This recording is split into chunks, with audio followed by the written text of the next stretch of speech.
देखिए हमारे खेसारी लाल यादव का एक गाना जल्दी आ गया है। गाने का नाम है कि आम भइल छोट।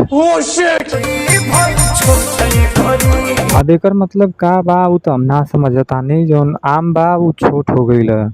अब हम ना समझती भाई लोग जे देखबा तो ज़्यादातर मतलब जौन आम जौन फरे न सो उ देखबा तो ज़्यादातर कि तो छोट से बड़ियार होई। ओसे ज़्यादा अउरी कुछ ना होई। लेकिन ए गाना में बतावल ई जात बा कि खेसारी भैया इहे कहल चाहत हवन कि जौन अमवा बा न भैया उ जौन है कि अमवा जौन है कि छोट हो जाता है गानवा में। तब खेसारी भैया का बतावत बाड़े उ तो हम ना जानत बानी। मगर क्यों? हाँ भाई सही बात है। खेसारी भैया ये कहल चाहत बाड़े कि आम भइल छोट।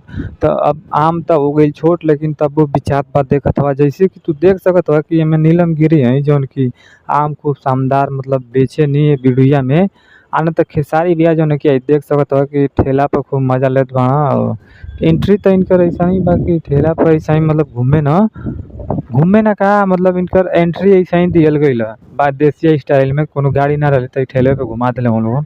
बाकी और गाना के बारे में बता दी तो गाना तो फिलहाल हमके उतना अच्छा ना लगल है। क्या बोला तूने? काहे से कि आम बढ़िया होला भैया खेसारी भैया। काहे से कि आम छोट ना होला। ठीक है तू समझ लिया बात के और हम ना कुछ बतावल चाहती। ई गाना हमके तो यार अच्छा ना लगल लेकिन बुरा मत मानिया ठीक है। बाकी भैया जे तू गाना सुनिया जाके तो लोग अगर देखत हवा वीडियो के तो ई गाना जाके सुनिया लोगन कैसन लगल तो लोगन के ई गाना उ तो बताइब ना हम तो लोगन के तू जान जीबा खुदे। बाकी हम मिलत नेक्स्ट वीडियो में ठीक बा।